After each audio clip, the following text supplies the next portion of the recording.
দেখো বন্ধুরা, তোমাদের দাদাভাই কিন্তু বাড়িতে নেই। আর আমি আর আমার শাশুড়ি মা দুজনে কিভাবে ধানের বস্তাটা চাগিয়ে নিয়ে যাচ্ছি একবার দেখেন।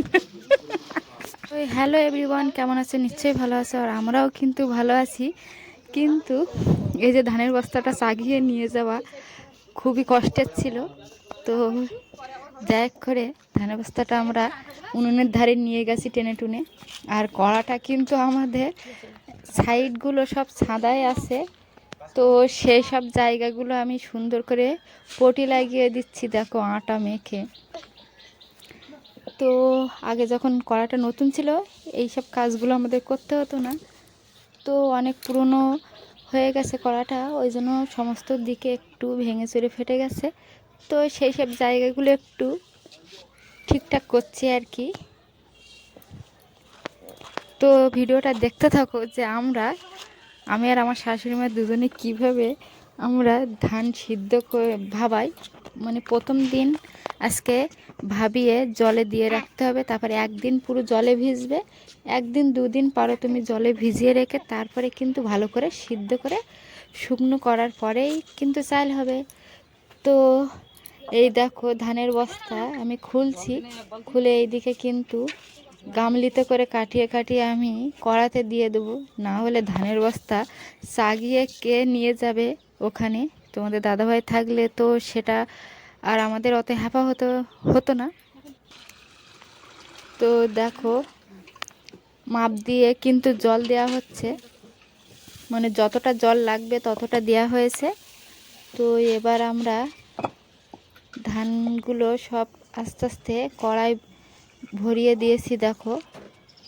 তো এই দিকে আমি শাশুড়িমাকে বললাম তুমি জালটা ধরিয়ে দাও, আর বাদ বাকি ধানগুলো আমি কড়াই দিয়ে দিচ্ছি। তো দেখো আমরা কিন্তু এভাবে ধানটা সিদ্ধ করে নেব। একটু দেরি হচ্ছে, লেট হচ্ছে, তবু আমাদের ধান সিদ্ধ কিন্তু এভাবে হয়েই যাবে। তো দেখো পাইপের মুখটা এত ছোট, ওইটুকানি আর গেল না, আর একটা বড় পাইপ আছে। তো ভাবছি সেটা আনবো নাকি এভাবে দেবো, এসব ভাবতে ভাবতে পাইপটা বের করেই আনলাম। এনে আমার জায়ের ছেলের কাছ থেকে কিন্তু জুড়ে নিচ্ছি। তো দেখা যাক কত দূর কি করা যায় আর হয়। ওই দুটো মশলা কিন্তু জলে ভর্তি করতে হবে, ওই জন্য অনেকক্ষণ লেগে যাচ্ছিল, এই গামলিতে করে টেনে টেনে নিয়ে যাওয়া যাচ্ছিল না ওই জন্য। তো দেখা যাক কতদূর কি হয়।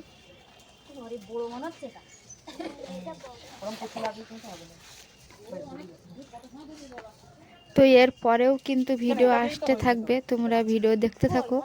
আজকে ধান ভাবানো হয়েছে, তার পরের দিন কিন্তু ধান সিদ্ধ করে ছাদে তোলা হবে। তো আমরা কিভাবে দুইজনে মানে সিদ্ধ করে ছাদে তুলবো সেসব সব ভিডিও কিন্তু তোমাদের দিতে থাকবো।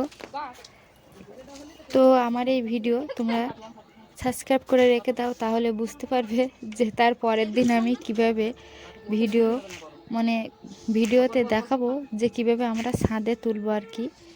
তো দেখো আমি কিন্তু এই প্রথম শাশুড়িমার সঙ্গে ধান সিদ্ধ করছি। আর তোমাদের দাদাভাই থাকলে আমার অত হ্যাপা থাকে না, তোমাদের দাদাভাই বেশিরভাগটাই করে। আর দেখো আমি এদিকে পাচ্ছিলাম না, আমার হাতে ভীষণ গরম লাগছিল, থালা গরম হয়ে যাচ্ছিল।